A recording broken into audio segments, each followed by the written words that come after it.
Bismillahirrahmanirrahim. Assalamualaikum warahmatullahi wabarakatuh. Perkenalkan, nama saya Mawar Anggraini dengan NIM 90400 122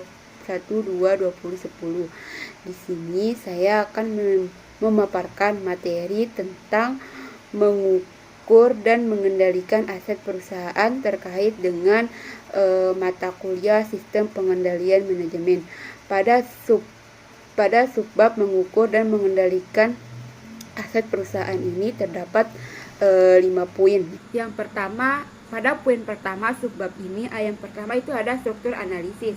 Dalam analisis mengenai perlakuan alternatif atas aktiva dan perbandingan ROI dengan EVA, dua cara dalam mengaitkan laba dengan aktiva yang digunakan. Yang paling menarik adalah seberapa baiknya alternatif tersebut melayani kedua tujuan di atas untuk menyediakan informasi guna pengambilan keputusan yang baik dan pengukuran kinerja ekonomi suatu unit usaha.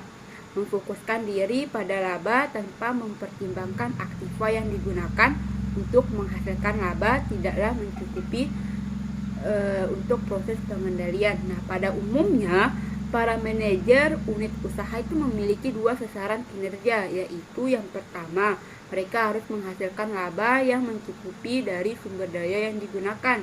Yang kedua, mereka dapat menggunakan sumber daya tambahan hanya jika penggunaan tersebut menghasilkan tingkat pengembalian yang memadai. Nah, tingkat pengambilan atas investasi adalah suatu rasio perbandingan. Pembilangan adalah pendapatan yang dilaporkan pada laporan keuangan. Penyebutnya itu adalah aktiva yang digunakan. Nah, nilai tambahan ekonomi atau EFA adalah jumlah uang, bukan rasio. Yang EFA ini dapat diperoleh dengan mengurangkan beban modal dari laba operasi bersih. Beban modal diperoleh dari perkalian antara jumlah aktiva yang digunakan dengan suatu tingkat tarif EFA.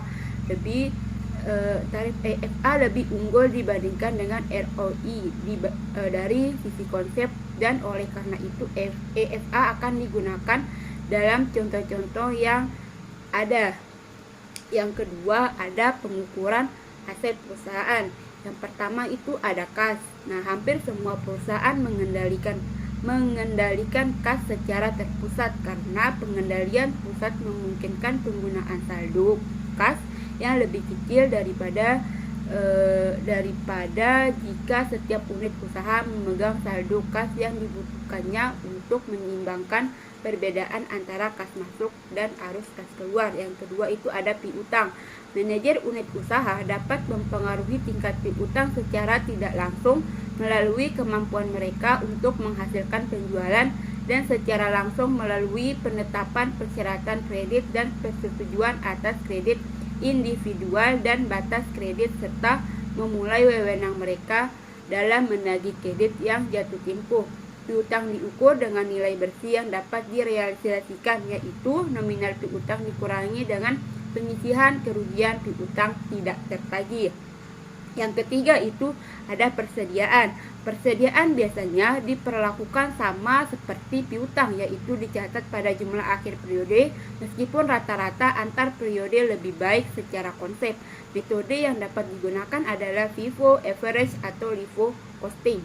Yang keempat ada modal kerja secara umum.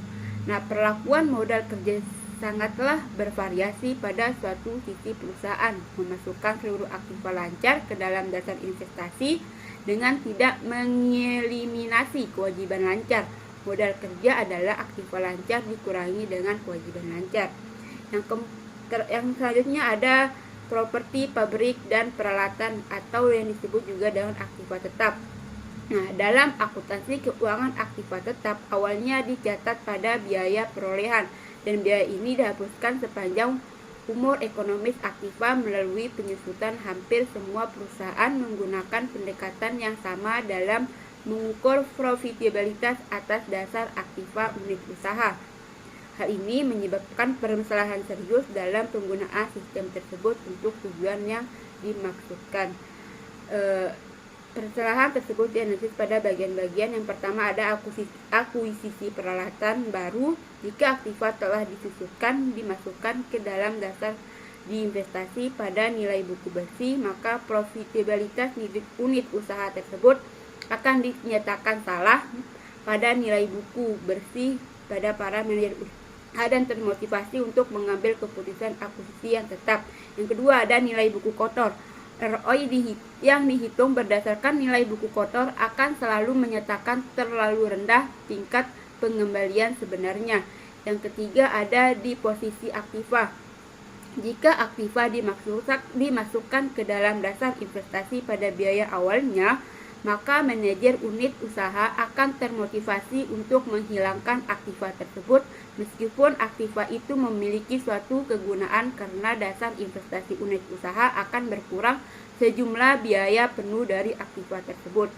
Nah, selanjutnya ada penyusutan anuitas. Nah, jika penyusutan ditentukan oleh metode anuitas dan bukan oleh metode garis lurus, maka perhitungan profitabilitas unit usaha akan menunjukkan EFA dan ROI yang tepat. Hal ini disebabkan karena metode penyusutan anuitas sesungguhnya mengaitkan pengembalian investasi yang empiris dalam perhitungan nilai sekarang. Yang terakhir ada metode penilaian yang lain. Yang terakhir ini, permasalahan utama dalam menggunakan nilai-nilai non-akuntansi adalah bahwa nilai tersebut cenderung subjektif dibandingkan dengan nilai-nilai akuntansi yang tampak lebih objektif pada umumnya dan umumnya tidak menimbulkan pertentangan. Yang ketiga ada return on investment dan EFA. Ada 3 keuntungan dari ROI. Pertama, ROI merupakan pengukuran yang komprehensif di mana semua mempengaruhi laporan keuangan tercermin dari rasio ini. Yang kedua, ROI mudah dihitung, dipahami, dan sangat berarti dalam pengertian absurd. Yang ketiga, ROI merupakan penyebut yang dapat diterapkan setiap unit organisasi yang bertanggung jawab terhadap profitabilitas. Data ROI pesaing tersedia sehingga dapat dijadikan sebagai dasar perbandingan. Ada 4 alasan yang membuat EFA lebih unggul dari ROI. Yang pertama, dengan EFA seluruh unit usaha memiliki sasaran laba yang sama untuk perbandingan investasi. Yang kedua, keputusan-keputusan yang meningkatkan ROI suatu pusat investasi dapat menurunkan laba keseluruhan.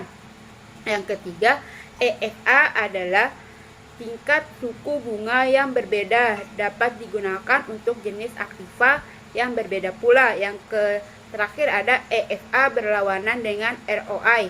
Nah, memiliki korelasi positif yang lebih kuat terhadap perubahan-perubahan dalam nilai pasar perusahaan. Pada poin keempat bab ini yaitu pendekatan alternatif mengevaluasi manajer. Jadi pada poin keempat ini, kesalahan konseptual ROI untuk evaluasi kinerja adalah nyata dan menyebabkan timbulnya perilaku disfungsional dari para manajer unit usaha. Penggunaan EFA sebagai perangkat pengukuran kinerja sangat disarankan, tetapi EFA tidak menyelesaikan seluruh masalah yang berkaitan dengan perhitungan aktiva tetap. EFA menyelesaikan masalah yang ditimbulkan dari perbedaan potensi laba seluruh unit usaha tanpa melihat profitabilitasnya akan termotivasi untuk meningkatkan investasi. Tingkat pengambilan investasi tersebut melebihi tarif yang ditentukan oleh sistem pengukuran. Biaya pembelian aktiva tetap biasanya dikapitalisasi sejumlah besaran investasi dalam biaya awal, pengembangan produk baru, organisasi dealer, dan sebagainya mungkin dapat dihapus sebagai beban dan dengan demikian tidak akan terlihat dalam dasar investasi. Nah, dengan mempertimbangkan hal ini, beberapa perusahaan memutuskan untuk mengeluarkan unsur aktiva tetap dari dasar investasi. Para manajer unit usaha dapat membuat keputusan sehari-hari yang mempengaruhi aktivitas tersebut. Jika keputusan yang dibuat ternyata salah, dampak yang serius akan segera timbul. Nah, pada poin kelima pada sebab ini ada poin mengevaluasi kinerja ekonomi.